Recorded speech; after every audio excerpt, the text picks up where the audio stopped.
নাহমাদুহু ওয়া নুসাল্লি আলা রাসূলিহিল কারীম আম্মা বাদ।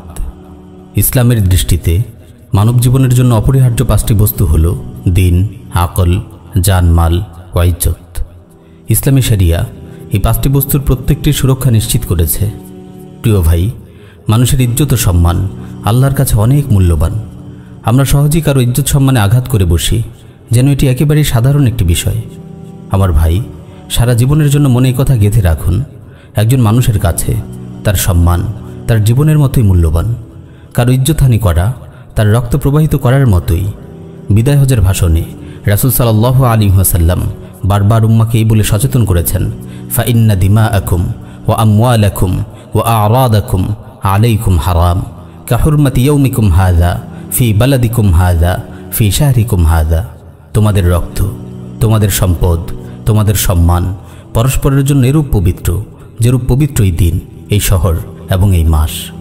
মানুষের ব্যাপারে আন্দাজে কথা বলা, কারো কুৎসা রটনা করা, কারো ব্যাপারে মিথ্যা অপবাদ দেয়া মারাত্মক জঘন্য অপরাধ। আল্লাহ তাআলা বলেন, ইয়া আইয়ুহাল্লাযীনা আমানু ইজতানিবু কাসীরাম মিনায-যন্ন ইন্না বা'দায-যন্নি ইসমুন ওয়া লা তাজাসসাসু ওয়া লা ইয়াগতাব বা'দুকুম বা'দা আইয়ুহিব্বু আহাদুকুম আন ইয়াকুলা লাহমা আখিহি মাইতান। হে মুমিনগণ, তোমরা অধিকাংশ অনুমান থেকে দূরে থাকো, কারণ অনুমান কোনো কোনো ক্ষেত্রে পাপ।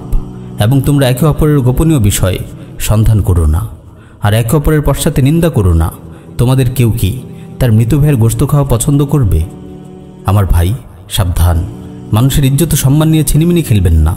আজ আপনি অন্যের সম্মান নষ্ট করছেন, একদিন আপনার সম্মানও বিনষ্ট হবে। কারো ব্যাপারে অপবাদ রটানো হলো, আর আপনি কোনো ধরনের দলিল প্রমাণ ছাড়াই হুট করে তা বিশ্বাস করে ফেললেন।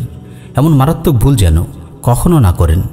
মানুষের স্বভাবটাই এমন যে সে সব সময় অপরের কুৎসা রটনা করে বেড়ায়। তাই শোনা কথায় কারো মান মর্যাদার পেছনে পড়বেন না। মনে রাখবেন, কেউ মিথ্যুক হওয়ার জন্য কেবল এতটুকুই যথেষ্ট যে সে যাই শোনে তাই বলে বেড়ায়। কারো দ্বারা যদি দিনের ক্ষতি হয়, মানুষের ক্ষতি হয়, আপনি দলিল প্রমাণ সহযোগে তা তুলে ধরুন, লোকদেরকে তার ব্যাপারে সতর্ক করুন। এটি আপনার দিনই দায়িত্ব। কিন্তু আপনি আন্দাজে কারো সম্মানহানি করে মন্তব্য করতে পারেন না। আপনার বক্তব্য আপনি দলিলের আলোকে তুলে ধরুন।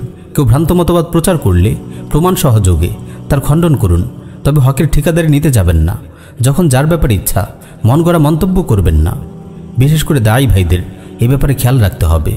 আমরা অনেক সময় দাওয়ার কাজ করতে গিয়ে বিরুদ্ধ মতের অন্য দায়ের প্রতি কুৎসা রটনা করি, তাদের বিরুদ্ধে অপবাদ দিই, তাদের ইজ্জত সম্মানের উপর আঘাত করি।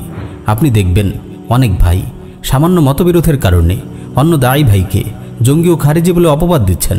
তিনি খুন খারাপি, বোমাবাজি করেছেন বলে নির্জলা মিথ্যাচার করছেন, অথচ এটি দাজ্জালি মিডিয়া থেকে কপি করা জঘন্য একটি অপবাদ, যা অনেক বিভ্রান্ত ভাইকে তোতা পাখির মতো আওড়াতে দেখবেন। আপনি দেখবেন এসব অসচেতন অবুঝ দায়ী ভাইয়েরা তাগুতের বিরুদ্ধে একটি শব্দ উচ্চারণ করছে না। যে তাগুত আল্লাহর বিরুদ্ধে 24 ঘন্টা যুদ্ধে লিপ্ত, যে তাগুত আল্লাহর জমিনে আল্লাহর বিরুদ্ধে বিদ্রোহ করেছে, যে তাগুত সমাজকে পাপাচার ও অশ্লীলতায় ভরে দিয়েছে, যে তাগুত মদ জেনার লাইসেন্স দিয়েছে, যে তাগুত পুরো জাতিকে শিরকে লাগিয়ে রেখেছে, এমন নিকৃষ্ট তাগুতের সমালোচনা আপনি তাদের মুখে শুনবেন না। বরং আপনি দেখবেন তারা তাগুতকে নিজেদের আমির ও অভিভাবক হিসাবে মেনে নিয়েছে, আর জাতিকে তাদের আনুগত্যের সবক দিচ্ছে। আর যারা এই তাগুতের বিরুদ্ধে মুখ খুলেছে তারা তাদেরকে খারিজি বলে অপবাদ দিচ্ছে। নাউযুবিল্লাহি মিন যালিক। প্রিয় ভাই, আপনি আপনার মুসলিম ভাইয়ের ইজ্জতের হেফাজত করুন। আল্লাহ রাব্বুল আলামিন আপনাকে দুনিয়া ও আখিরাতে সম্মানিত করবেন। আপনি দেখবেন যারাই আল্লাহর বান্দাদের মান সম্মান নিয়ে টানাটানি করেছে তারা দুনিয়াতেই লাঞ্ছিত হয়েছে। আল্লাহ তাদের সকল দোষ ত্রুটি প্রকাশ করে দিয়ে তাদেরকে মানুষের সামনে লাঞ্ছিত করেছেন। আল্লাহ তাআলা আমাদের সবাইকে মুসলিম ভাইদের মান সম্মানের হেফাজত করার তৌফিক দিন। আমিন ইয়া রাব্বাল আলামিন।